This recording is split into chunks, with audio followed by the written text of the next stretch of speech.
Hey, this is Dave.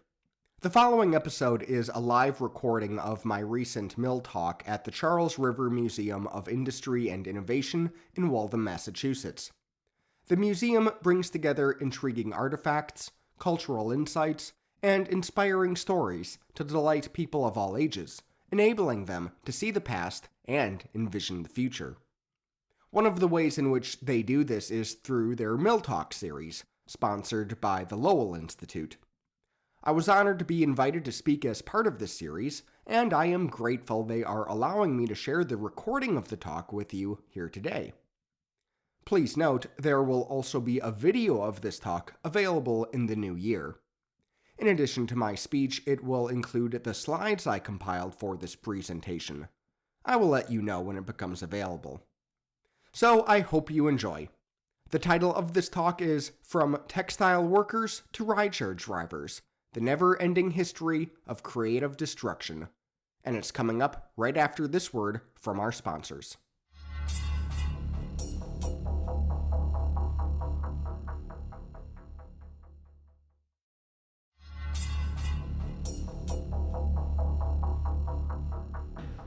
All right. Well, good evening, and welcome to the Charles River Museum of Industry and Innovation. I'm Bob Perry, the museum's executive director. It's my pleasure to welcome two distinct audiences to tonight's Mill Talk, being delivered by Mr. Dave Broker, our in-person audience here at the museum this evening, and our online audience who will take this all in the future. I thank the Lowell Institute for their generous support of our Mill Talk series. Among the Lowell Institute's many extraordinary contributions to civic life in our region, they've been making grants to support free lectures in Greater Boston since 1839. I've been looking forward to tonight for many reasons, and for one thing, I'm a fan. If you don't already know, Dave Broker hosts an excellent podcast, The Industrial Revolutions. He's published more than 60 episodes or chapters in the nearly 4 years since launching this most ambitious project. I've listened to about a dozen chapters so far, in which I always learn, and I'm happily also entertained. He delivers history lessons with a storyteller's narrative gift and welcome injections of wry humor. I also appreciate how he references related episodes within each episode so that interested listeners immediately know where to go next to learn more about a subject, while also communicating that everything he shares is but an anecdote within a much larger and increasingly cohesive narrative. Dave Broker tells well-researched and well-written stories from various perspectives about scientific breakthroughs, technological advances, economic, cultural, and environmental effects of accelerating change around the world, and of course, stories of the fascinating people, both famous and obscure, who are behind all this progress, and of course, the consequences, which we know aren't always positive. I haven't told anyone this before, but I've realized that I now think of Mr. Broker's podcast as a wonderful contemporary companion piece to our museum. While he certainly doesn't focus on New England, let alone the United States, as we do here in our museum, his global perspective and mine in my regional work are very much in sync. As I often tell our visitors when I share my viewpoint on America's industrial history, the American Revolution created the United States, but the American Industrial Revolution is what made us strong. Well, here are the very first words Dave Broker shared when he launched his podcast on January 7th, 2019. When the Founding Fathers wrote the U.S. Constitution in the 1780s, life on planet Earth had changed very slowly over the previous 10,000 years. Life in 1780 wasn't all that different from life in 1500. Life in 1500 wasn't all that different from life in 1250. Life in 1250 wasn't all that different from life in 1000, and so on and so on. But when the human experience changed completely, but then the human experience changed completely. Where we live, how we live, when we work, when we sleep, how we go about our lives. It's time we told that story. Yes, the industrial revolutions, they transcend cultures and nation states in their transformative impact. They change the world, and Dave Broker is telling that story. We're privileged this evening to be able to be a part of recording a future chapter of the Industrial Revolutions podcast about inevitable cycles of life in industrial evolution and cultural development. Ladies and gentlemen, it's my great privilege to welcome the host of the Industrial Revolutions, Dave Broker.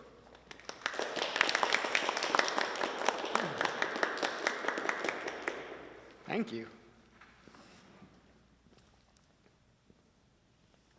So the year was 2013, and I was just getting home from work when I first saw one. At that time, I was working in Los Angeles as a young political consultant, and I had parked my car down the street, and I was walking back toward my apartment building. Just outside the building, I saw one of my neighbors getting into a car with a giant, pink, fluffy mustache on the grill. Now, I had no idea what I was looking at, but it was certainly a memorable sight. Over the next couple of months, I saw more fluffy pink mustaches on other cars, too. So, out of curiosity, I Googled something like pink mustaches on cars, and I found a YouTube video explaining what it was all about. It had been a guerrilla marketing tactic for a new company called Lyft. And the service this company provided, as explained in the video, immediately captured my attention. It was explained as ride sharing, and the video was recruiting drivers to this revolutionary concept. If you became a Lyft driver, you could pick up a passenger or two on your daily drive into work, earning money from them, which you could use for the car's many needs. Lease payments, gas, parking, insurance, you name it. Or you could make a little extra cash on the nights and weekends, driving people to or from the bars, parties, etc. Or you could even become a full-time Lyft driver. Either way, it was in your car and on your time. And anybody could now, essentially, become a taxicab driver. I was so intrigued by this concept that I submitted a web inquiry for more information. I figured I might want to drive Lyft on the weekends, here and there when I had a little extra time and nothing better to do. And for a while, I was even emailing with a Lyft representative about becoming a driver. In the end, I did not, in part because my job had become time-consuming enough by this point that I really wanted to leave every morsel of it for rest and relaxation when I had the chance. But I did start using Lyft as a customer. And speaking to the drivers on those early trips, I began to take stock of how Lyft, as well as its competitor, Uber, were reshaping human transportation. For one thing, I realized Lyft and Uber rides tended to be a little bit more affordable than a ride in a taxi. This was, at least in part, because the two tech companies were undermining a widespread but disparate taxi licensing system used by local jurisdictions across the country. Used in part to reduce traffic congestion, local governments would award a limited number of medallions to licensed cabs. This had the effect of limiting the supply of rides available to the public, thus keeping fares from getting too low. For another thing, calling for a taxi was inconvenient. In most cities, you needed to call a cab company to send a car, and you'd be waiting quite a while. In fact, earlier that same year, I had waited about 45 minutes for a cab to pick me up at LA's Union Station one day. And at the end of the ride, you were expected to pay in cash. That same ride that took 45 minutes to get to me, it ended up costing me about $70. And I didn't have $70 of cash on me. After all, I remember thinking, who carries that much cash anymore? I was then verbally accosted by the taxi driver when I asked to pay with a credit card. And after scolding me, he retrieved one of those ancient credit card imprinters and manually processed the payment. With Lyft, I could simply take out my phone, open the app, and order a ride. Typically, it would arrive within 10 minutes. A mapping service would then automatically instruct the driver how to most quickly get to my destination. And at the end of the trip, The funds would move from my account to my driver's account. No need for cash, no need for swiping a credit card. Between the lower fares and the greater convenience, the new rideshare apps were massively beneficial to consumers. But for drivers, there were winners and losers. The losers, of course, were the taxicab drivers. To drive a taxicab, one needed to invest in themselves. In 2013, the cost of a taxi medallion in Boston was $500,000. On top of that, a Boston taxi driver had roughly $10,000 worth of expenses each year, including gas, insurance, as well as miscellaneous licensing fees. And rideshare drivers also had to pay for gas and insurance, of course, but not for those miscellaneous fees and not for the medallions. Plus, with surge pricing, they could earn even higher incomes by driving during peak hours. In 2015, Uber drivers in Boston were earning over $20 per hour, while traditional taxi drivers and chauffeurs were earning less than $13 per hour. And these differences were similar to the national averages too. This begs the question, were the costs of driving a taxi even worth it then? Across the country, taxi drivers seemed to determine it was not. Within a few years, I remember Lyft and Uber drivers telling me how they used to drive taxis, but had switched over to rideshare services once the taxi cab model no longer made financial sense. The winners were the drivers who jumped on the Lyft and Uber bandwagons early. Within a year of using Lyft as a passenger customer, I could recall several rides in luxurious new cars, paid for, I was told, with the income earned from driving for Lyft. In this way, rideshare drivers were able to invest in themselves, not by purchasing medallions, but by purchasing new cars that made the rides more enjoyable for themselves and for their passengers. In this way, Lyft and Uber seemed like classic free market success stories. But as students of economics know, the free market often leads to a certain equilibrium, and in time, a new equilibrium was established in the rideshare market. By the end of 2018, I was burned out from more than a decade of working in politics, and I decided to make a career shift.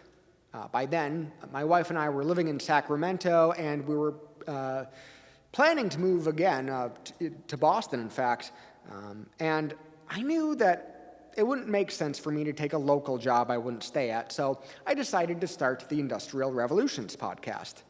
I knew it would be a while before I was earning money from the podcast, and I wasn't sure exactly how much time I'd need to devote to it each week. So once again, I considered rideshare driving to supplement my income. I was even texting with an Uber recruiter at one point. But I had noticed that my rides in Lyfts and Ubers had changed over the years. The cars I rode in went from spacious, new models with spotless interiors, leather seats, and that new car smell, to smaller, older vehicles with cloth upholstery and in need of a good cleaning. Now, exact figures for drivers' compensation over these years is difficult to impossible to calculate, but one 2018 MIT study found that, after expenses, nearly 3 out of 4 rideshare drivers earned less than a minimum wage job would be paying them. And 30% were actually losing money overall. Now, Uber disputed these findings, but that same year, their own in-house economists found that 1 out of 10 of their drivers saw an overall decline in their net income as a result of driving for them. So early success among rideshare drivers had encouraged more and more of them to enter the passenger transportation market. As a result, the number of drivers jumped, bringing the market to that efficient equilibrium. So efficient, in fact, that it brought the wages for such driving to the verge of subsistence level. And in case you need a reminder to your intro to microeconomics, I'm including a generic labor market supply-demand curve here, where the supply of rideshare drivers increases from S1 to S2, driving wages down from W1 to W2.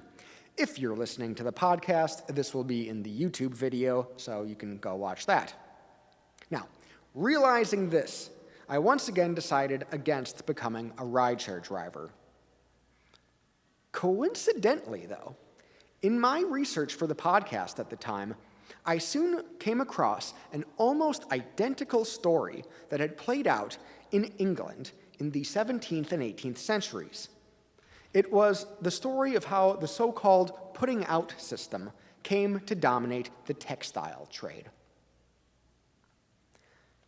Textile spinning and weaving are occupations that predate the written word, and for most people throughout history, they were done in the home or in the local community for personal clothing and other fabric needs. Spinners, or spinsters, would spin rovings of fabric, in England it was usually wool, into yarn, and weavers would weave this yarn into cloths, which could then be used to make clothing or rags or blankets, you name it. In the High Middle Ages, these occupations picked up across Europe as trades. In the year 1155, King Henry II granted a royal charter to the Worshipful Company of Weavers in the city of London. This new guild had a monopoly on weaving in the city, allowing the weavers to command stable prices and, thus, stable incomes for their families. By the late Middle Ages, guilds for spinning and weaving could be found in towns and cities throughout England. The guilds were industry-wide associations, which represented both merchants and artisan craftsmen and controlled their production in seemingly countless trades. There were guilds for textile workers, metal workers, leather workers, tailors, printers, painters, potters, masons, butchers, bakers, candlestick makers. No, seriously. You name it. What they controlled was knowledge of the craft. So an example I've offered up on the podcast before is the craft of a goldsmith. So if you wanted to be a goldsmith, you would go through an apprenticeship with a master goldsmith for 7 years of training. This apprenticeship was a period of indentured service, where you would be poorly paid, if paid at all, while you learned the trade. Actually, oftentimes your parents had to pay the master to take you on, since he would be feeding and lodging you. When your apprenticeship was over, you became a journeyman, and as a journeyman, you were a skilled goldsmith, free to practice the trade, and you could make a decent income. After many years as a journeyman, and perhaps after producing a particularly fine piece of gold artistry, a masterpiece, you could become elevated to the status of master goldsmith within your guild. And as a guild master, you could make some good money in the trade, and you'd be responsible for training the next generation of apprentices. But if you did not follow this career path, you were not welcome to produce and sell gold goods within that community. The guilds enjoyed a degree of political influence, which helped them effectively maintain monopolies over their respective trades. If you tried selling gold products, local magistrates could take legal action against you. But as England came out of the Middle Ages, enforcement of the guild's rights and privileges began to wane, especially for those occupations that had lesser political influence. And the occupations most at risk of losing guild control were those in which knowledge of the craft was already pretty widespread. That brings us back to spinning and weaving. By the 18th century, spinning and weaving were skills that many people had, even if they didn't work in the formal trade. Really, this process began with the Black Death of the 1340s and 50s, which created a permanent shift in the primarily agricultural economy of England at the time. Roughly half the population had been killed by the plague, and yet the amount of land remained the same. And so, the gentry decided to convert a lot of their lands into pastures for animal grazing, including sheep grazing. It didn't require as much labor as crop cultivation, after all. This continued even after the population slowly recovered, as landholders enclosed their lands to prevent crop cultivation, preferring the incomes that wool production brought them. By the 1500s, this had created hardship for the peasantry, which needed land to grow food and survive. But other lands fell into disuse and were eventually distributed to yeoman farmers, a new class of landowners who used their property and new lines of credit to build fairly substantial holdings. Between these developments and trade with the wider world, especially after the voyages of Columbus and da Gama, the new system we call capitalism began to emerge. And so, by the 1600s, there was a rural merchant class poised to challenge the urban artisan guilds of old. With the increasing production of wool, many rural English families began to buy or rent the tools needed to create textile goods: spinning wheels, hand looms, and new knitting machines called stocking frames. They didn't need a whole lot of training, since spinning and weaving especially were chores that ordinary folks had been doing since the Stone Age, and the money they earned helped supplement their farming incomes. The burgeoning capitalists of the time created networks of such families to produce textile goods for them. They would buy the wool in bulk and pay these families to spin and weave it. Often, they bought the machines and rented them to the families as well. The families were what we today would call independent contractors. They produced the woolen goods in their own homes and managed their own time. From there, the merchants would take the finished cloths to market and sell for a profit. This domestic, or putting out, system greatly undermined the traditional textile guilds of the towns and cities, which now had to compete with the low prices of the rural cottage industry networks. By the mid-1700s, many guild members were themselves joining these merchant networks. Also by the mid-1700s, the market for textile workers had become oversaturated. In his autobiography, the historian William Hutton recounted his anxieties as a young textile apprentice in 1747, when his master/uncle died. Nobody else would take him on, because they barely had enough work for themselves, much less any to give to an apprentice. Reduced to tears, he realized it was a dying trade, quote, "at which I could not get bread." Fortunately, he then switched to bookbinding and built a very successful career around books. Okay, so what does any of this have to do with rideshare driving? Well, first of all, these are skills that are already widely held or easy to learn, or both. For pre-industrial textile workers, this was because spinning and weaving were necessary chores for clothing your family. Stock framing was easy enough to learn as well. Of course, nowadays, very few of us know how to do these tasks, but none of those textile workers knew how to drive a car, did they? Now, how many people in this room do know how to drive a car? Show of hands. Yeah, that's what I thought. Which leads me to today's passenger drivers.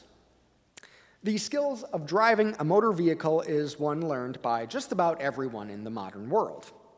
Of course, in the old days, these industries were covered by certain local protections that economists call barriers to market entry.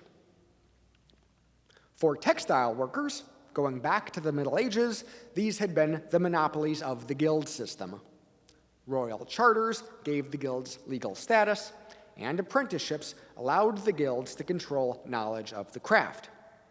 Thus, many workers, or their parents anyway, had to pay for inclusion in the guild system, in which they would be economically protected by the force of law. For passenger drivers up until 2013 or so, these had been the taxi medallions, given out by local governments to control congestion. While they didn't usually create literal monopolies, they effectively limited the labor supply to those who could afford to purchase a medallion. Then, these trades see the introduction of independent contractors. In 17th and 18th century England, these were the rural families that joined the networks of textile merchants employing the putting out system.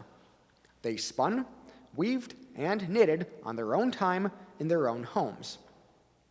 In 21st century America, these were what Uber calls the partner drivers of the two tech companies. They drove passengers around on their own time in their own cars. As a result of this process, the new independent contractors prove difficult to regulate within the old order of things. The state is either unable or unwilling to extend barriers to market entry. Thus, such protections are gradually corroded over time.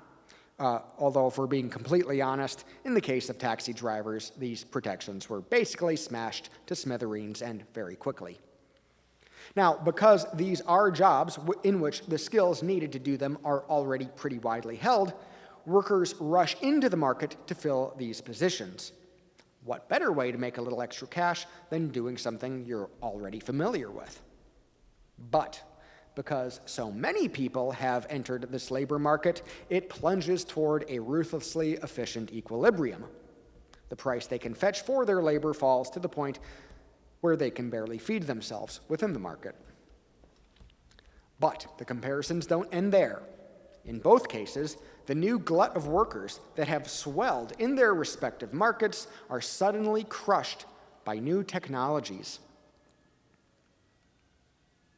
In 1733, a 29-year-old tradesman named John Kay received a patent for a wheeled shuttle that weavers could put in their hand looms.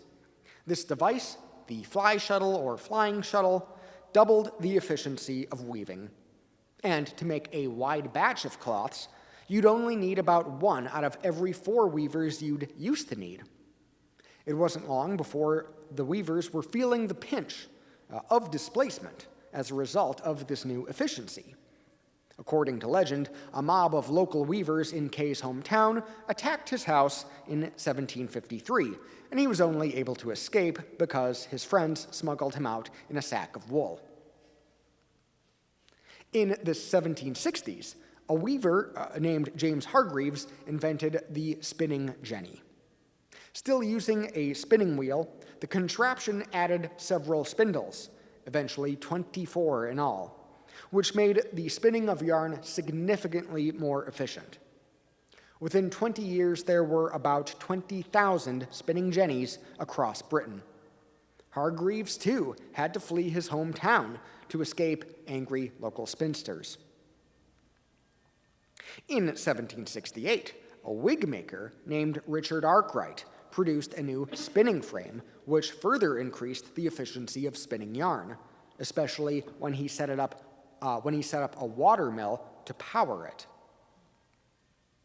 In 1779, a former spinner named Samuel Crompton combined the concepts of the spinning jenny and the Arkwright water frame to create a crossover device, or mule.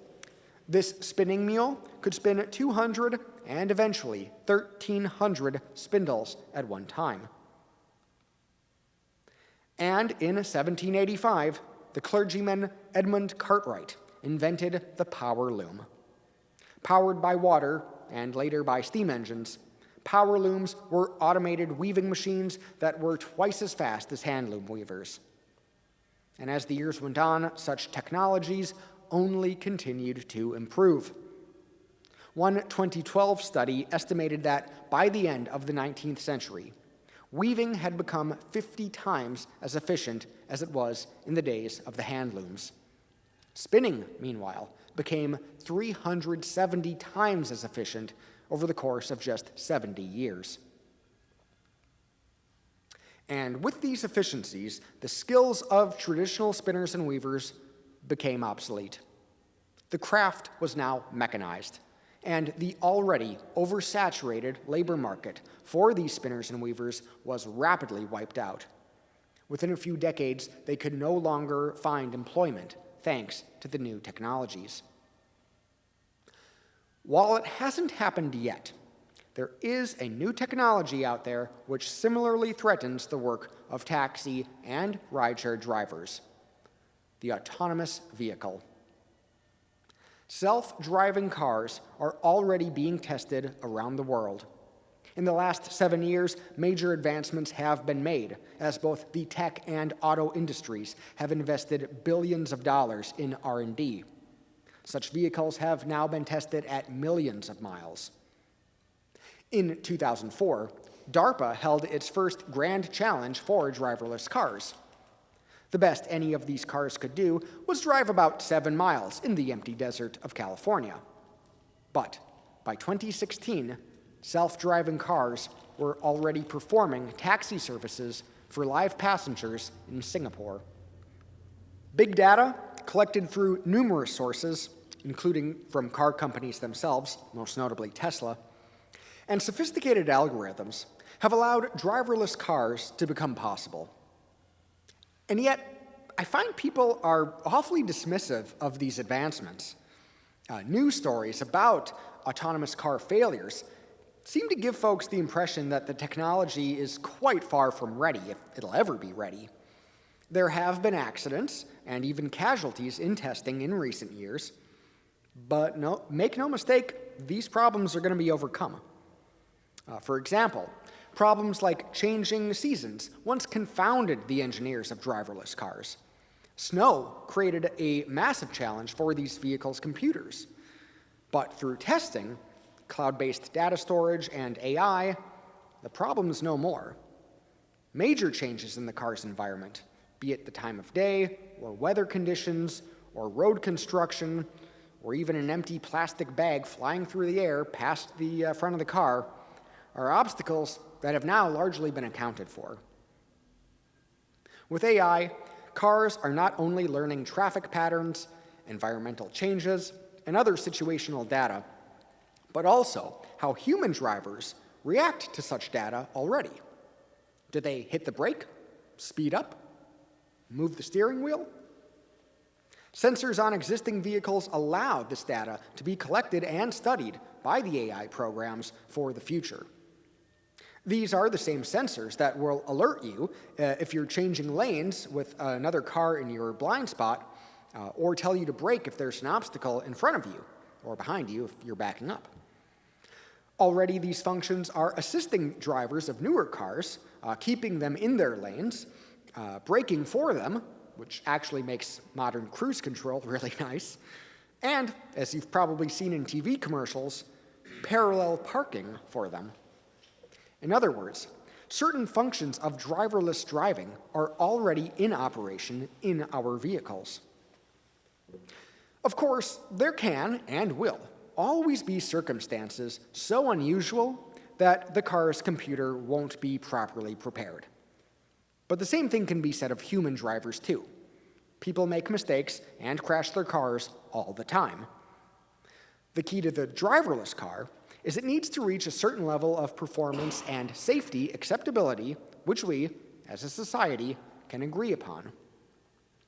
In fact, there is good reason to believe that, in time, driverless cars will be considerably safer than human-driven cars, as they won't be at the mercy of human error. As the 19th century Scottish engineer and inventor James Naismith once said of his machines, they, quote, never got drunk, their hands never shook from excess, they were never absent from work, they did not strike for wages, they were unfailing in their accuracy and regularity, end quote. Well, the computer system of an autonomous vehicle won't get sleepy on the road, it won't drink and drive, it won't get distracted by text messages, and it won't forget how to drive in snow after the first snowfall every year, the way human drivers always seem to. Now, it is true that driverless cars are not, right now in 2022, ready for mass distribution. But I see little reason to believe that they won't be available within the next 20 years, if not by the end of this decade. Already, this technology has been applied to agricultural equipment, as well as robots for warehouses, offices, big box stores, hospitals, and more. The biggest bottleneck for cars is in data collection. For driverless driving to be safe, a lot of data need to be collected for the AI programs. But as the efficiencies of data collection and machine learning continue to improve, the horizon for this adoption, of this technology's adoption, moves closer and closer at an accelerating pace. And in the meantime, the vehicles can be used in settings where there is a lower risk of surprising circumstances. Fans of The Simpsons will recall an episode many years ago when Homer discovers a conspiracy among semi-truck drivers. The trucks they were driving were actually doing most of the driving for them. Well, this arrangement is already upon us. In 2016, an autonomous semi-truck transported over 50,000 cans of beer, approximately 100 miles through Colorado, only needing a human to take over when it entered the more unpredictable scenarios of traffic within city limits. And so, the autonomous vehicle threatens the livelihoods not only of taxi and rideshare drivers, but also of truckers, bus drivers, delivery drivers, couriers, and heavy equipment operators. Now that we're a quarter millennium into industrial revolutions, we seldom stop to ask why we even put up with it, why we tolerate changes that threaten so many jobs.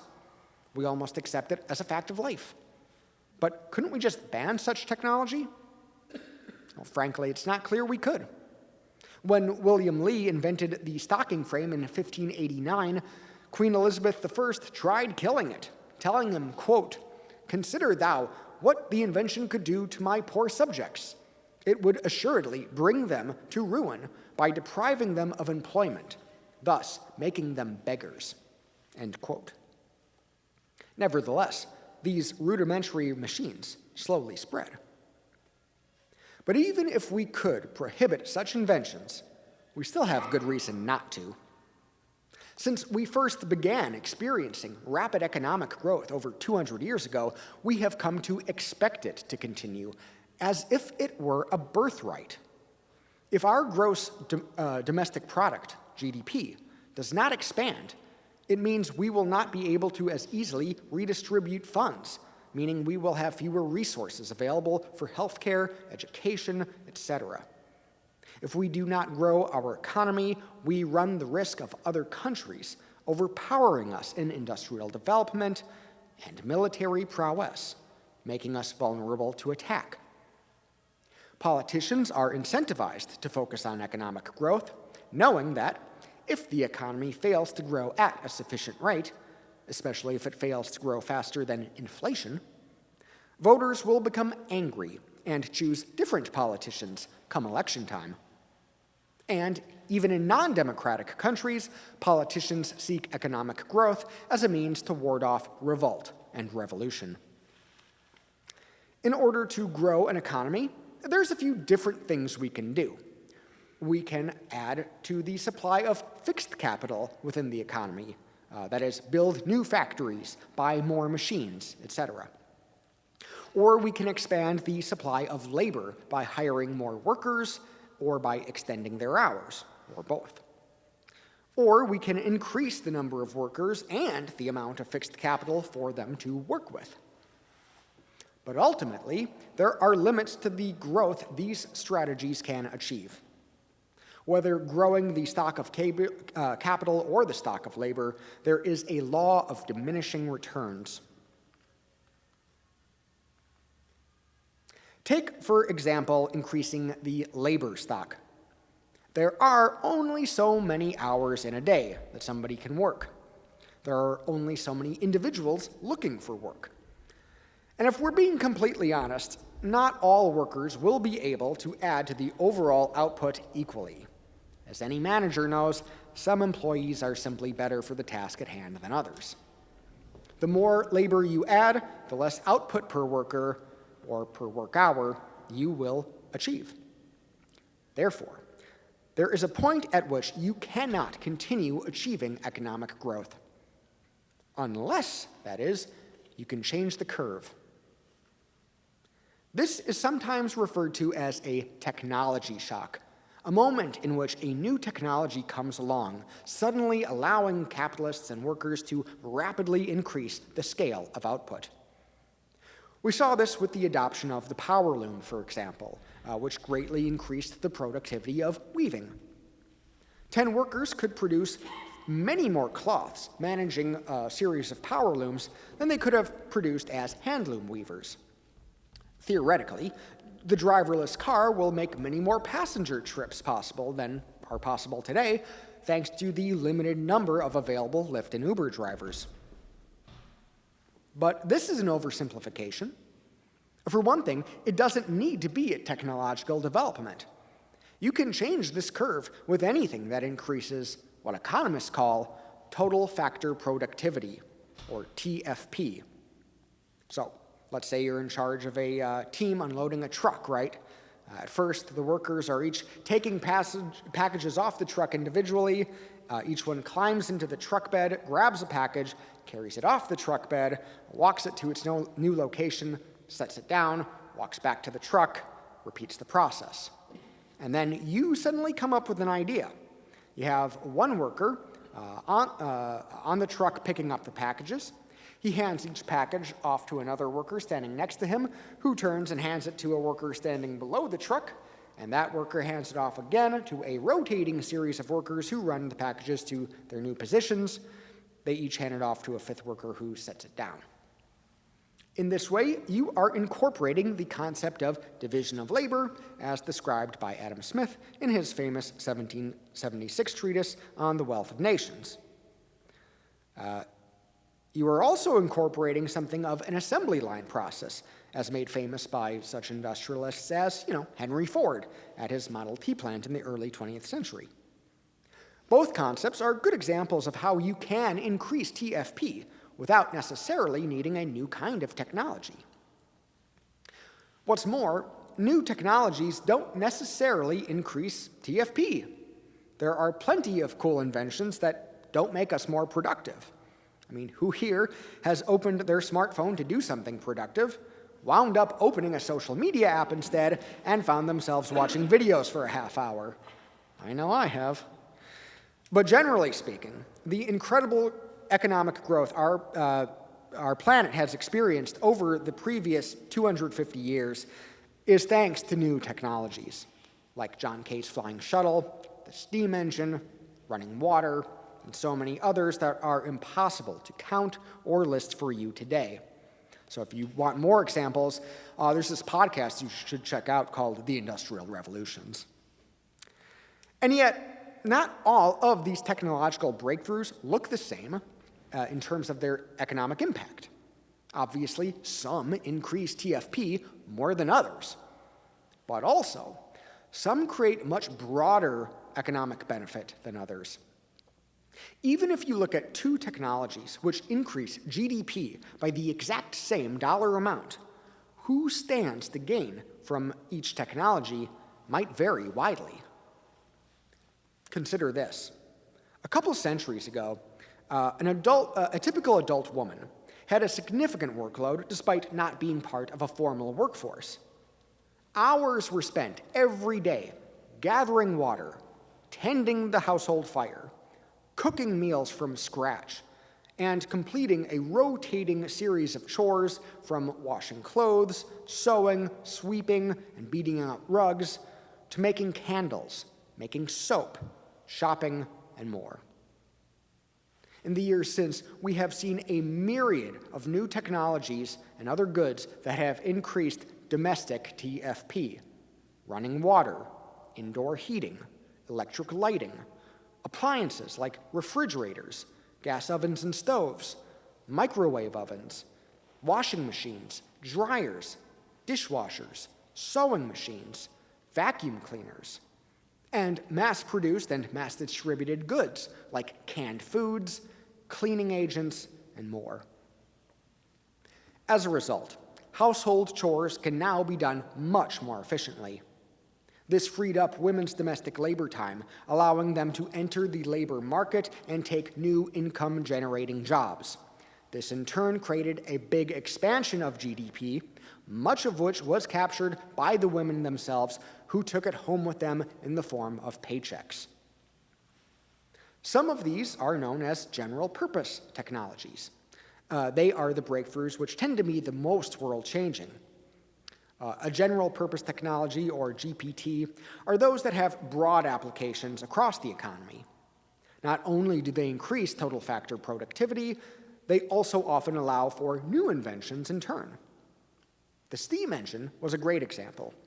It allowed for big advancements in transportation and factory power. Another is the adoption of electrical engineering, which has given us light bulbs, motorized appliances, and more. All of which allowed us to further expand production and distribution of goods and services. Still another is the computer, which has rapidly increased our business management productivity, allowed us to adopt automation in manufacturing, and even allowed screwballs like me to make money podcasting. Of course, a particularly important GPT for our story is the internal combustion engine. Without it, we wouldn't be talking about taxi drivers or rideshare drivers or driverless cars. And the internal combustion engine is a good example of what we might call a labor-enhancing technology. So too are the domestic breakthroughs that helped women enter the labor force. These are the inventions, which help workers become more productive, benefiting the forces of labor and capital alike. Cars and trucks ultimately helped create new jobs and good-paying jobs, while allowing a previously impossible scale and scope of travel and commercial distribution to take root across the world. Other technologies might expand GDP, but the gains will mostly go to the investors who delivered the capital to implement them. These we can call labor-replacing technologies. There are countless examples of this. In 1930, there were some 235 telephone switchboard operators in the United States. Then, the telephone companies began introducing new technologies, which allowed their customers to dial exact numbers, reaching other customers directly. As a result, there are fewer than 5,000 such telephone operators employed today. There used to be tens of thousands of motion picture projectionists employed across the country. These were high-skilled jobs that paid well and often came with union representation. But the digitalization of film since the 1980s has obliterated the profession. Today, there are only about 1,600 projectionists nationally, most of whom work at niche cinemas on a part-time basis. But manufacturing jobs have been by far the hardest hit. The automation of assembly lines has eliminated more than 250,000 American jobs since the start of this century. Most of the workers made redundant by this transition have not found comparable jobs elsewhere. Those who chose to stay in the labor market either had to invest in new education for themselves to learn new skills, or they've had to settle for lower-paying jobs, typically in the service sector. Often, these jobs pay such low wages that the worker must find several of them to support herself and her family. This is a phenomenon which Joseph Schumpeter described as creative destruction. Though little noticed in his time, Schumpeter is now one of history's most influential economic thinkers for his understanding and articulation of total factor productivity. He described the process of creative destruction as one that, quote, continuously revolutionizes the economic structure from within, incessantly destroying the old one, incessantly creating a new one, end quote. Once stable professions must be replaced as new, more productive methods are conceived. Of course, the goods that our manufacturing workers once produced are still being produced, only now by robots. This is a trend that has been ongoing for about 50 years. Yes, production has increased, and so the economy has expanded.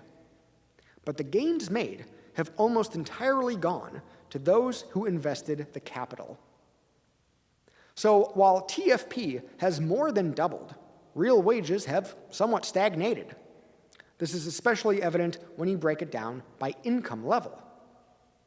The majority of Americans have seen modest economic growth, while those at the top have seen their incomes soar. This is especially striking when you look within the top 10% of income earners.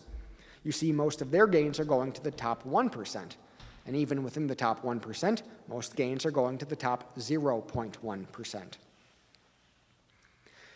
Of course, while growing income inequality is a concern, none of these data alone suggest there is an overwhelming reason to worry.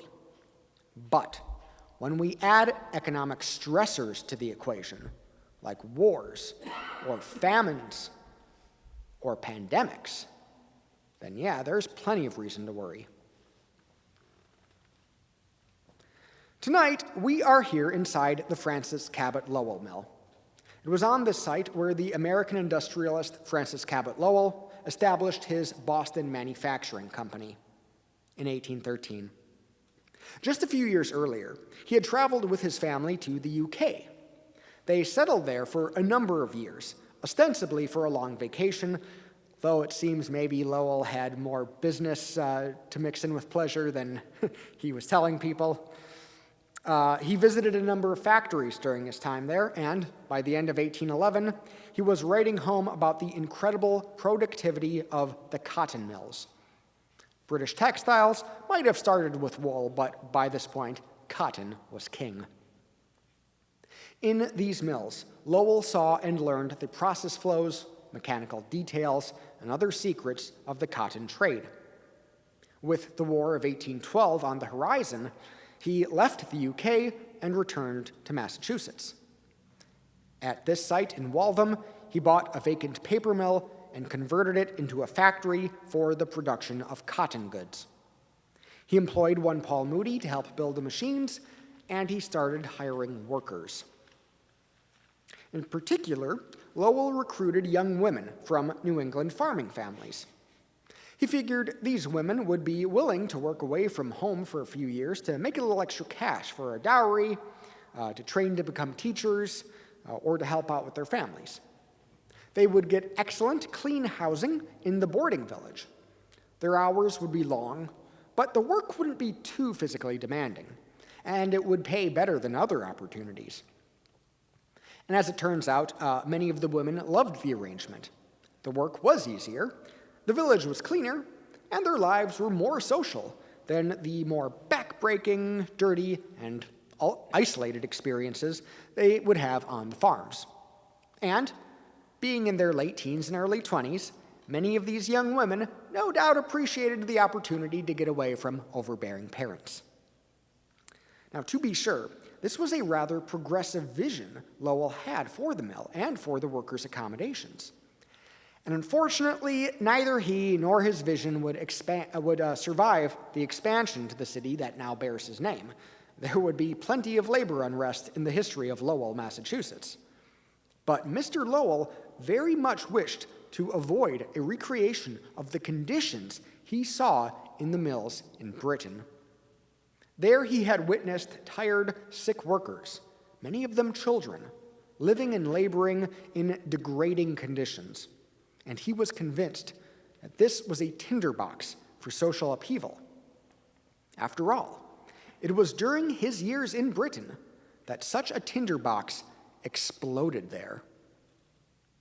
On the night of March 11th, 1811, a prominent mill in Arnold, Nottinghamshire, was attacked by a clandestine group of handloom weavers.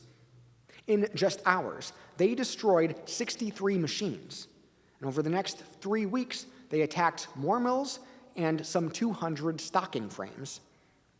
These were not random break-ins or acts of vandalism.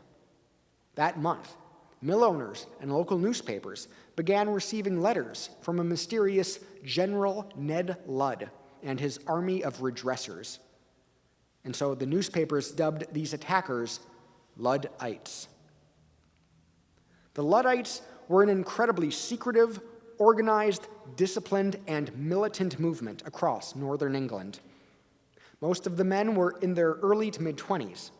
They conducted elaborate, secret ceremonies, carried out drills in the woods, carried a wide array of weapons, and taught themselves how to rapidly dismantle and destroy the machines they blamed for their underemployment.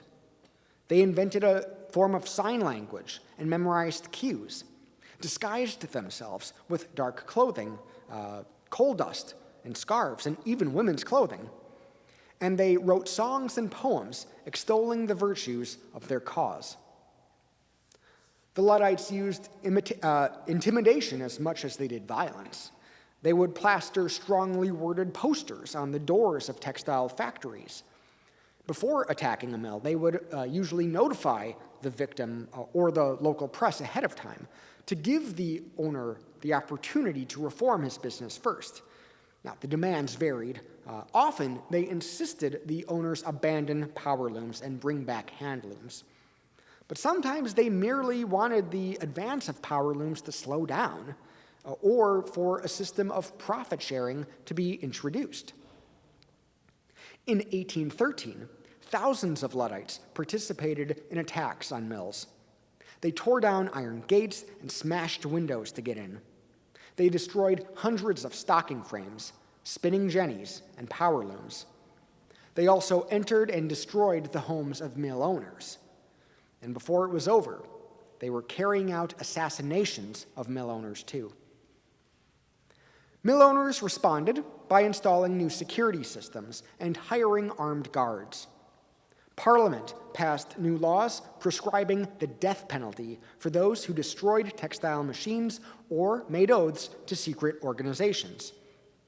At least 12,000 troops were sent to northern England to quell the uprising. Literal shooting battles broke out between the Luddites and the armed forces of the mill owners and of the state. The authorities rounded up suspected Luddites and tortured them to extract information. By 1813, the Luddite attacks died down, but even this was not the end of labor unrest in England during that decade. Now, to be sure, there have been plenty of similar stories involving workers responding to the threat of technological unemployment this way. German boatmen on the river Vessen destroyed what was likely the first ever successful steamboat way back in 1707. Parisian tailors burned down one industrialist's sewing machine factory in 1831, and a few years later when he rebuilt it. When the first oil pipelines were built in Pennsylvania and Azerbaijan in the 1860s, armed guards were needed in both places to prevent local transport workers from attacking the pipelines and destroying the petroleum being moved. But the troubles in England were worse, in part because they were compounded by other issues. The Napoleonic Wars required resources being redirected to the armies on the continent at the same time that British exports were cut off from that continental market. So as a result, the prices of everyday goods like food and soap and coal went up, while the wages textile workers could command fell. A generation later, a similar development was seen across continental Europe, as industrialization began taking off there, too. A series of bad harvests led to inflation, which led to a financial crisis, which led to mass unemployment, which led to revolutions in France, Germany, Italy, and several other countries in 1848 and 49. But today, this feels like ancient history. I mean, have you ever read about bank tellers smashing ATMs? Has Google had to hire armed guards to protect its headquarters from torch-wielding reference librarians? No. Clearly, there has been a paradigm shift. Partially, this is because the Second Industrial Revolution, approximately 1870 to 1914, depending on who you ask, saw the introduction of many labor-enhancing technologies. These created new opportunities for the working class to rise in prosperity and, thus, improved the way workers viewed new inventions.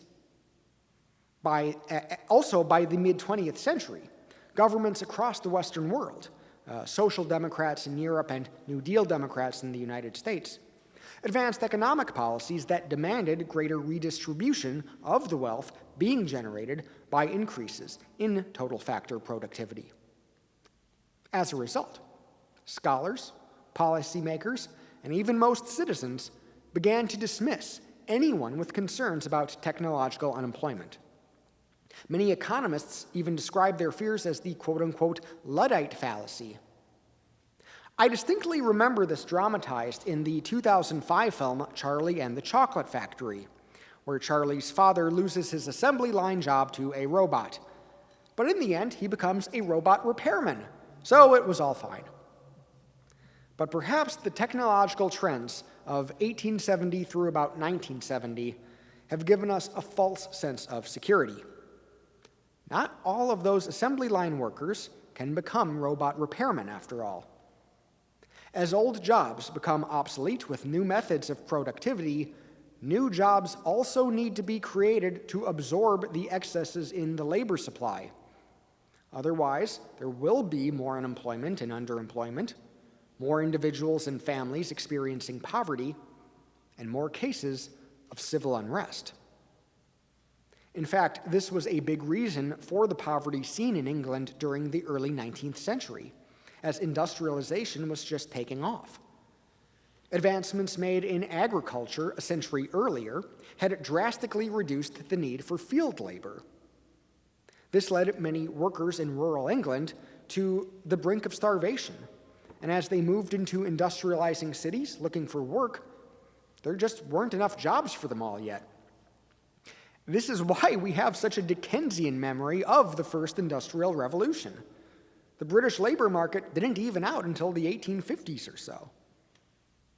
And today, many of the jobs being created to absorb those workers displaced by factory automation just don't pay as well. And many have left the formal labor market for the informal and black markets. To bring it back to The Simpsons, essayist Danny Alexis Riskamp noted in a 2020 article for The Atlantic that the cartoon family's life today simply would not be possible. With a blue-collar job and a union and a high school education, Homer is able to support a family of 5 in a large suburban house with 2 cars in the garage and vacations to far-off destinations. That just doesn't happen anymore. It's no wonder, then, why the phrase, "Make America Great Again," resonated with so many. In his recent book, The Technology Trap, Oxford economist Carl Benedict Frey suggests that the election of Donald Trump amounted to a 21st century version of Luddism. In that sense, the January 6th attack on the Capitol building looks not all that unlike the 1811 and 1812 attacks on the textile mills of northern England.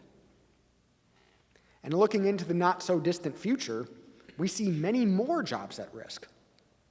Over the next 20 years, we can reasonably expect AI to replace workers in industries that go far beyond motor vehicle driving.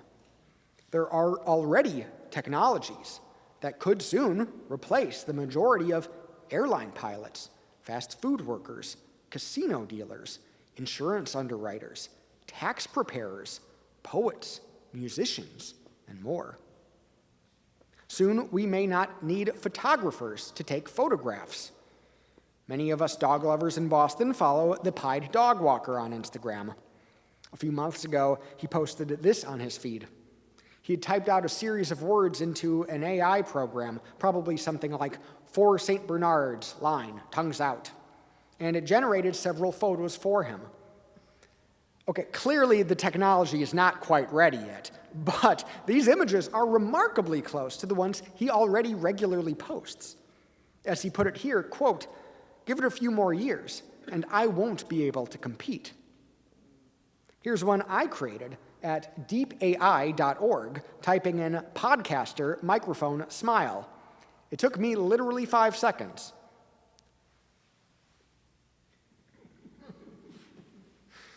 Computer software programmed with statutes and case law precedents would likely weigh legal arguments much more objectively than human judges do. With DNA analyses and other tests, computer programs will soon be able to diagnose patients more accurately than human physicians do. AI and cloud-based storage could easily displace most government clerks and their arcane filing systems. And between you and me, my day job organizing historical walking tours in Boston could very, very easily be replaced by a computer program. Don't tell my boss. And I can certainly imagine a future in which AI can produce episodes of the Industrial Revolutions without me doing much more than typing in a few keywords. The scope of jobs at risk is much wider than at any previous time in history. This isn't to say all these jobs will be replaced, but most of them could. And it's not clear what kind of new jobs could be created or how many new jobs would need to be created to absorb all these people displaced within the labor market. This is the primary reason why so many folks today are talking about a possible universal basic income. Now, add stressors on top of all these trends. As I speak, we are facing a brutal and precarious worldwide economic recovery following a great pandemic, a war in Ukraine that is disrupting critical global energy supplies, and a climate crisis causing famines and natural disasters, driving waves of refugees into countries that can barely figure out how to raise their own people's wages.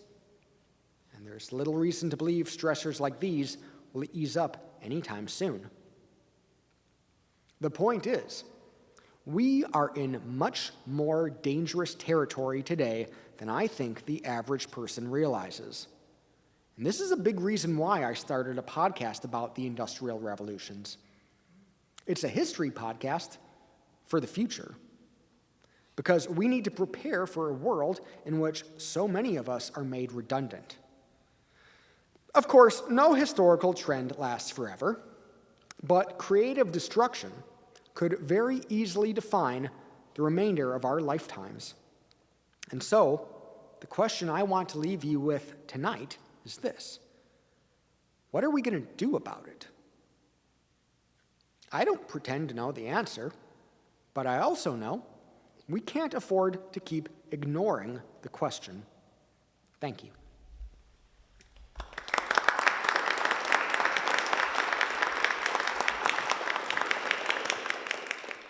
More after this break.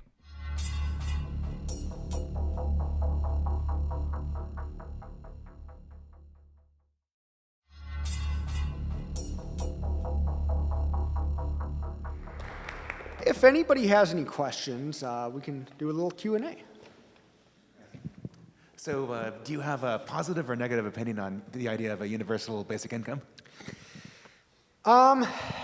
You know, it's funny because it's one of those things where, coming from a social science background, you'd love it if you could get some sort of example of it first, some sort of, I guess you kind of do with Alaska, but you would want some sort of test case. And it's a little difficult to do a test case in a location, right? We think of this too. Single-payer healthcare is, I think, a great example of this, how in theory, maybe it would work, but you know, it was tried in Vermont. And I remember thinking as they were trying it there, I was like, that's not where you try it. It's too small. You need a big market, and you really need everybody on the same page throughout a single economy. And we have just too interconnected economy in the United States. I think, to try programs like this on local levels. So my answer is maybe. It's kind of hard to know exactly if what it would do. There's definitely drawbacks to it. You want people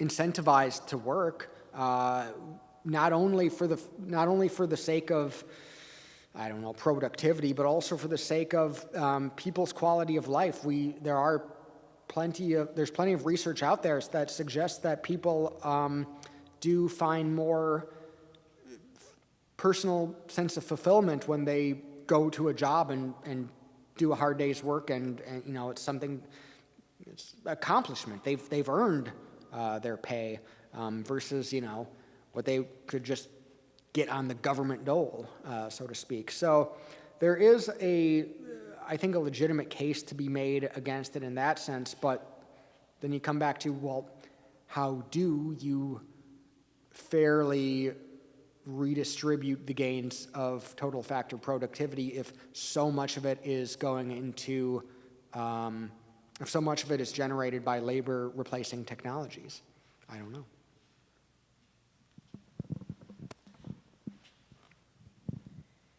I just wanted to mention, perhaps you're already familiar, that universal income is being tested in this country in a variety of metro areas with certain populations that are thought to be historically disadvantaged. And it was looked at from many different vantage points, not only economically, but gender, all manner of issues. Combined with the notion of having some kind of floor and ceiling for housing so that there would be some way for people to not be homeless, but neither could you profit as much off of housing investment as is currently available. So some kind of mix of these things with a possible return to more craft industry, so people have the sense of being productive, having human connection, things to do that give meaning to their time with less economic pressure for basic survival. Yeah. It was, when we were living in Northern California, there was a pilot program in, Stockton, California, is that the name of the city? And if I remember correctly, it kind of blew up in their faces a little bit.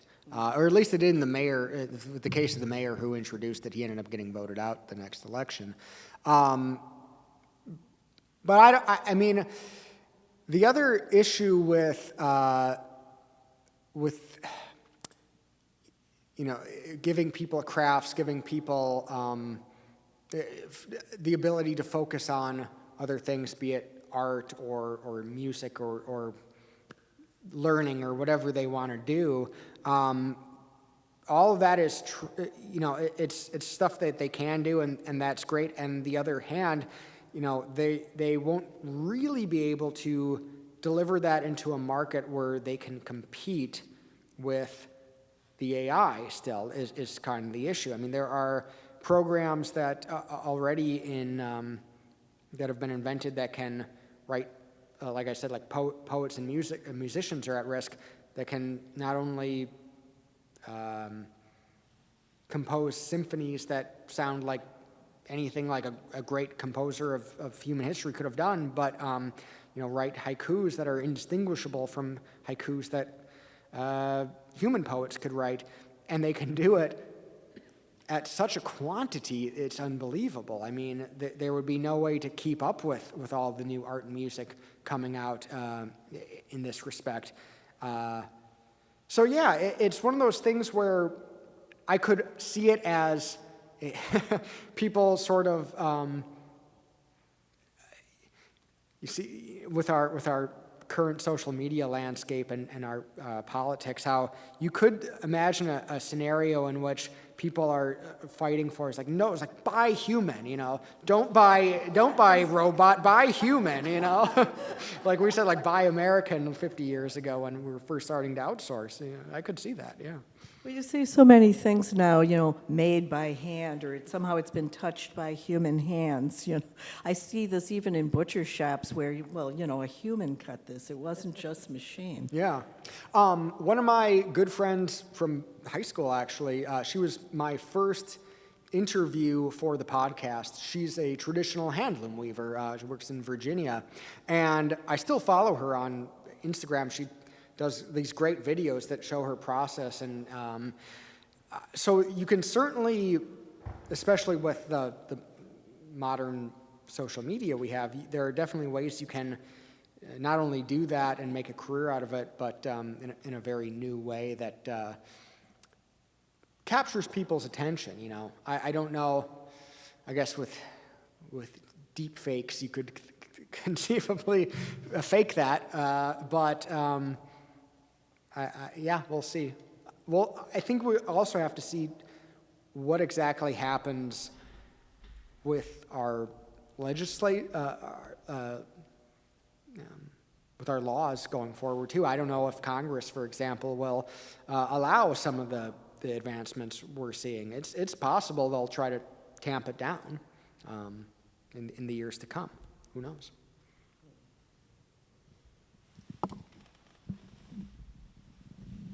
Thanks. Hi, Dave. Can you hear me? Mm-hmm. Good. A little bit of a departure on topic.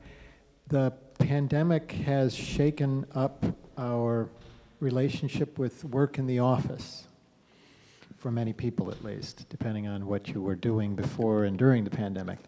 And I think it's still, my impression is it's still reverberating now as people figure out where one wants to work, how workplaces are organized, whether people want to work as much or whatever.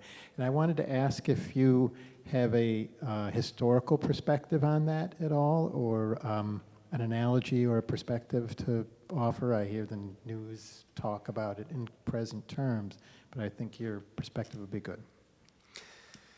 Yeah, it's still really unclear how everything is shaking out. When we were first all sent home, we all thought it would pass. I didn't bother thinking about it too much, but within a few months of being stuck at home, I at some point decided I'm going to do a special episode about the history of pandemics and the effect they've had economically. And it's a mixed bag, in part because different pandemics play out differently. But I don't really know, because this is so new. There hasn't been a time in history where you could do work remotely,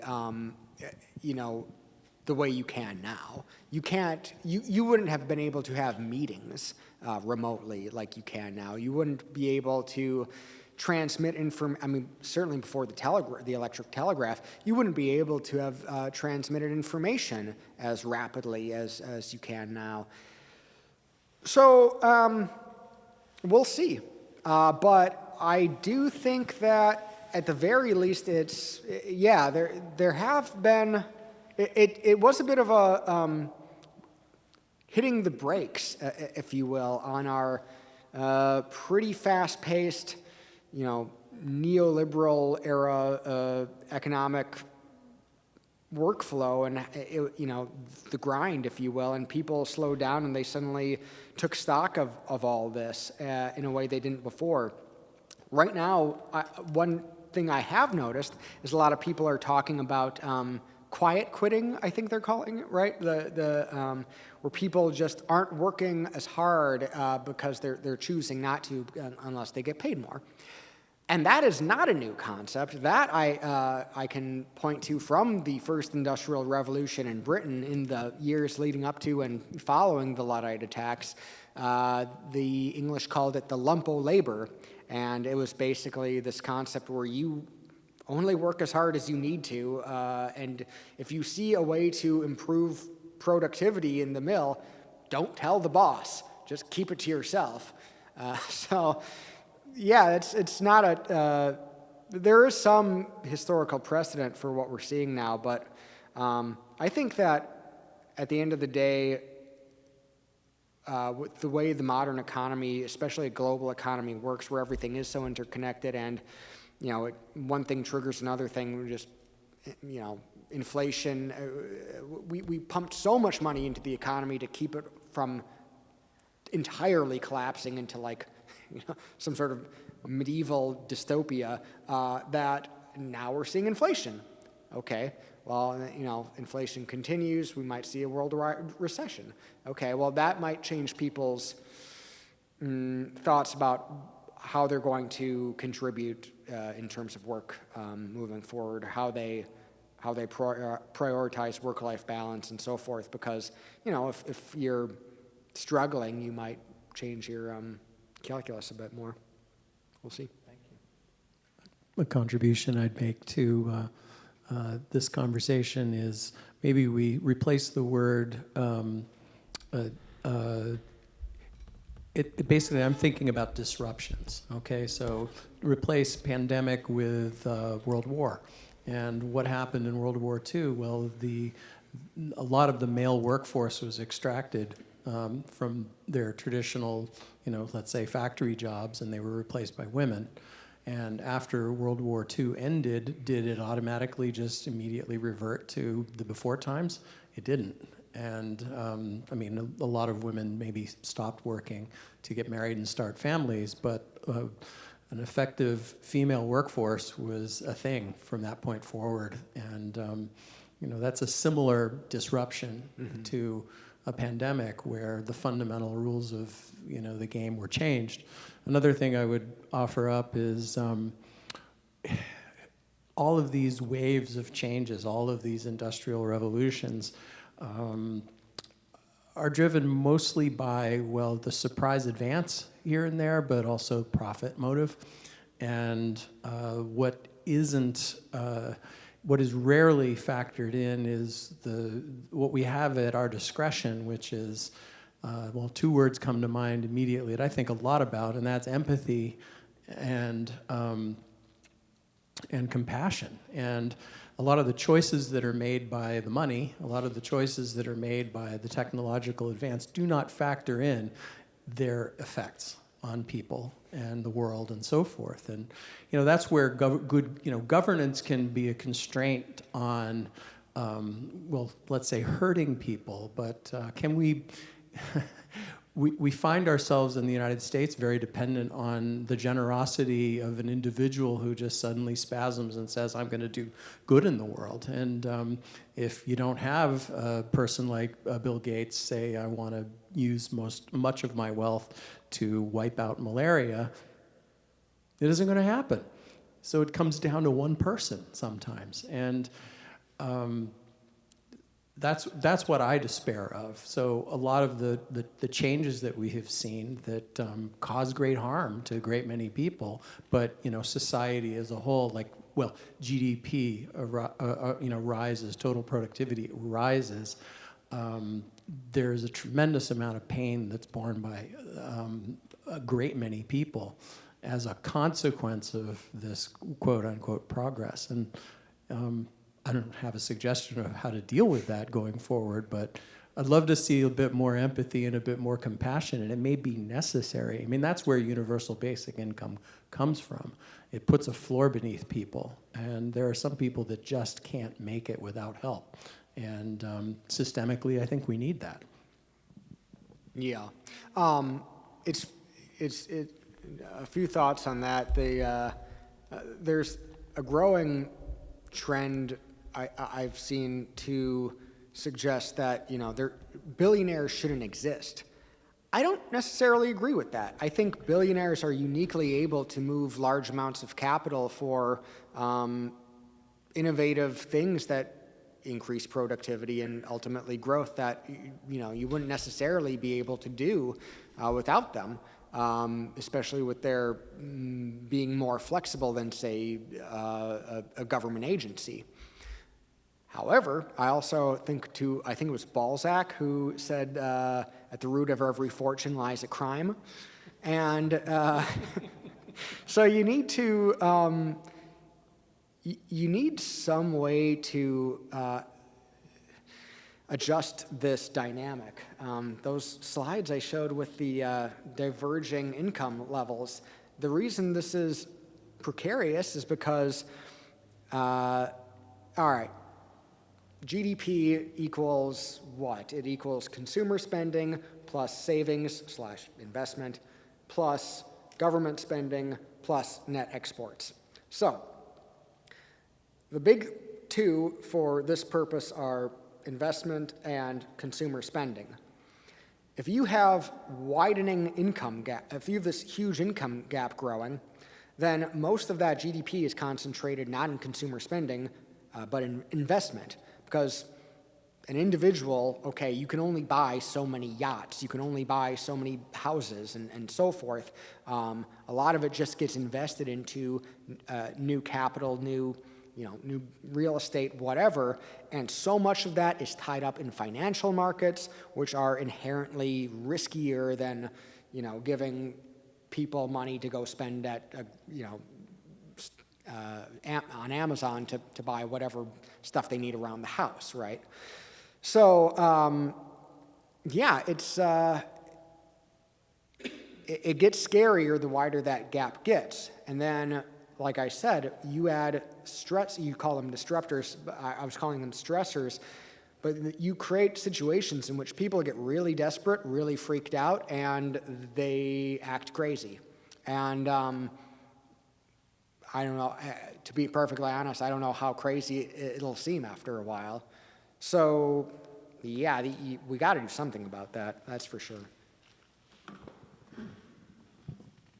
Just what our previous speaker was saying about disruptors, to amplify that a little, is the social effects that you're referring to.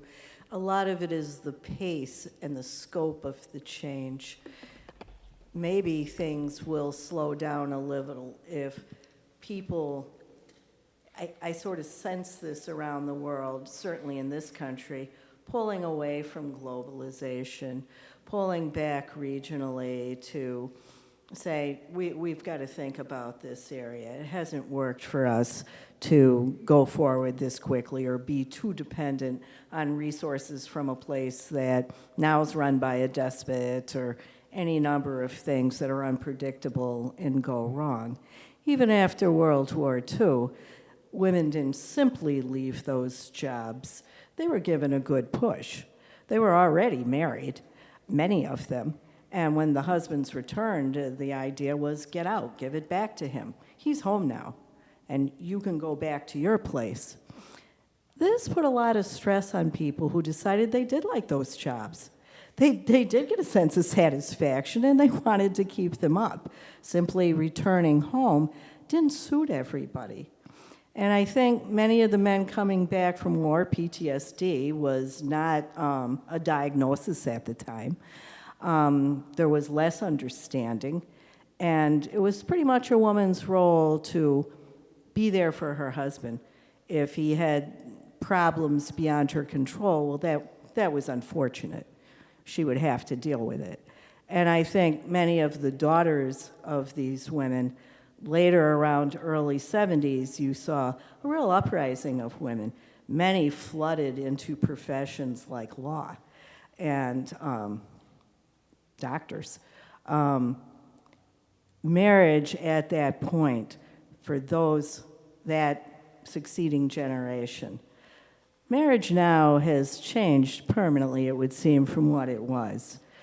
50% of marriages, certainly in this country, end within the first 5 years, just like small businesses. Almost 50% of families in this country are headed by single women. Imagine a pandemic where you're told, stay home, start schooling your kids. How are you going to survive? No. If you had a 5-year marriage, that man isn't under any legal obligation to help support you, especially if he's out of work. You're absolutely right. And in fact, when you look at that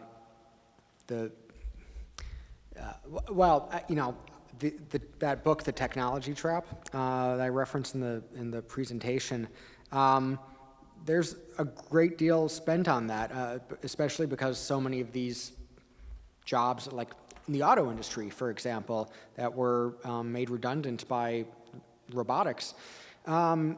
It was a lot of men being laid off and let go, and I don't know if it was pride. I don't know if it had to do with just old patriarchal ideas, but a lot of them didn't want to enter service jobs, and so you have this growing glut of men who are staying home, playing video games, not marrying, not working. This is where you see higher rates of substance abuse, and I think there's a fair and there's a strong correlation between that and phenomenons like QAnon, for example, and you know what we saw back on January 6th. So yeah, that's a big part of this too.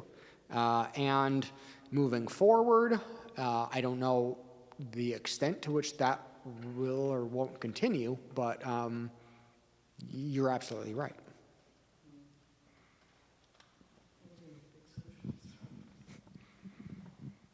So the last thing that's coming to my mind is a question, which is, what's it all for? You know, the industrial revolutions and the progress that we've made technologically, industrially, productivity-wise, what's it all for? Well, it's for money.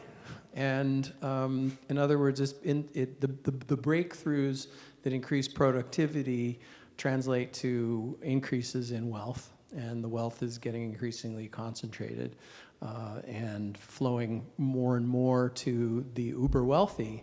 And that's what it's for, unfortunately, the trends. And is that really what we want? Is it for the good? So the technology trap, my father used to talk about the activity trap, you know, people confusing activity with progress. You know, just because you're busy doesn't mean you're doing anything. And the progress trap, in other words, this relentless pursuit of making advances, is it really improving lives? There are statistics, you know, that you know, global poverty is decreasing and so forth. But if you look at the United States and the percentage of Americans who are impoverished, is that decreasing at the same rate that it was, or is that leveled off? The number of people who cannot afford health care, the life expectancy, you know, how much, and that is now dropping in the United States. And yes, the pandemic is responsible for a recent tip there, but there are a lot of people who are inherently unhealthy. This is the only country on earth, I heard this, I mean, it's a great one-liner. You know, we're unique among nations where we have lots of people who are both obese and malnourished at the same time. Yeah. Extraordinary. So, you know, what's it all for? I mean, we've got to figure out a way to bend the progress in the direction of benefiting everybody. So one of the authors I read before doing this podcast that really was sort of inspiring me to go in this direction was Yuval Noah Harari. He wrote the books Sapiens and Homo Deus. I always recommend, if you want to, it's like, start with, you know, I'm not saying don't take it all with a little grain of salt, but fascinating writer. I highly recommend those two books, especially Sapiens.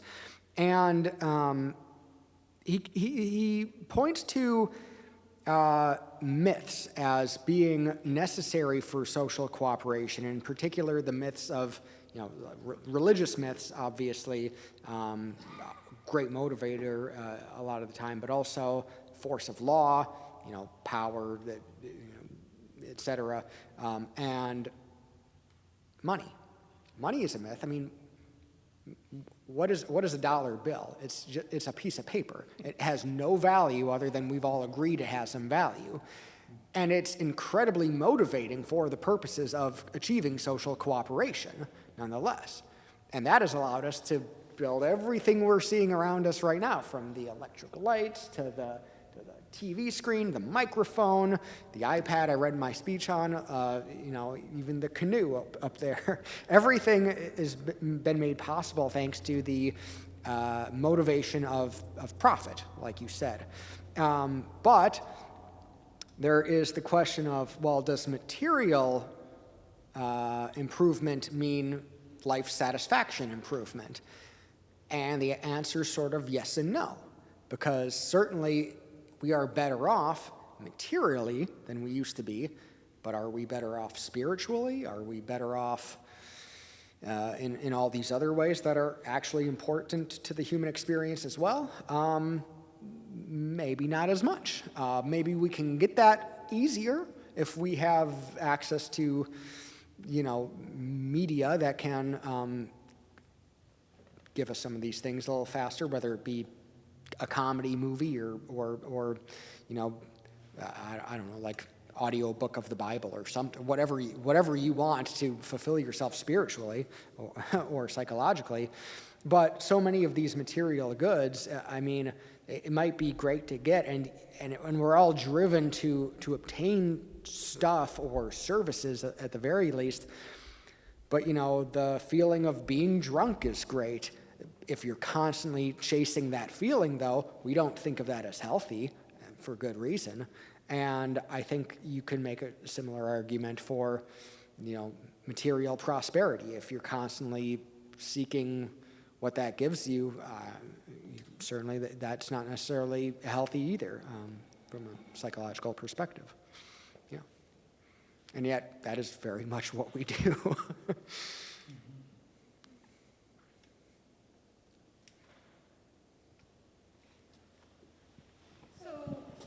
What happened after the Luddites came in, the price, the cost of labor went way down? That was years ago. What was the next? What then happened? I mean, England did not fall apart. The masses did not revolt en masse. It's a long story. The remainder of the decade had a few more outbreaks of violence. There is a story that I initially had in this presentation that I took out, or a couple of stories actually. For example, 1817, you have something called the Pentridge Rising. This is where a former Luddite named Jeremiah Brandreth organized a small army of fellow weavers who were just, by this point, totally without jobs. And they were fooled by a government spy to march toward London for what they were told was going to be like an overthrowing of the powers that be. And nope, they were instead arrested by a regiment, the I think 15th Regiment of Light Dragoons, and they were, a number of them were captured, including Brandreth, and they were tried for high treason, found guilty, hung, drawn, and quartered.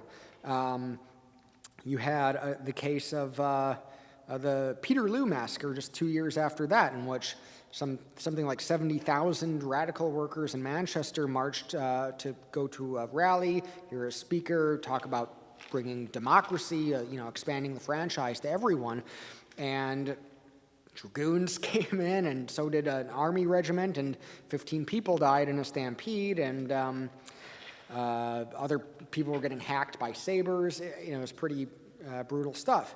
Even into the 1820s, there were more problems yet, and it doesn't really start to improve until about the 1830s, and like I said, by the 1850s then, there has been enough growing in the demand for labor, with new machines invented, new jobs being created, new labor-enhancing technologies, for example, that are making it so that they can absorb more of this workforce. But that's a long period of time. And we're talking about a process that took something like 40 years. And if you really think about like when it starts to go downhill around 1790s and doesn't start getting better until the 1830s, I mean, that's a generation, that's somebody's entire working life. We're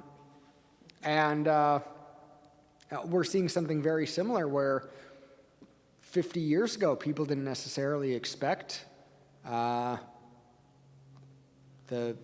divergence of wealth that we've had over the last half century. So, like I said, it's not that every historical trend lasts forever, but this is the trend we're in right now. So it's worrisome. There's always that perennial question of quality of life. Yeah. And the trade-offs for going forward but stepping back. Well, thank you so much, everyone. Thank you.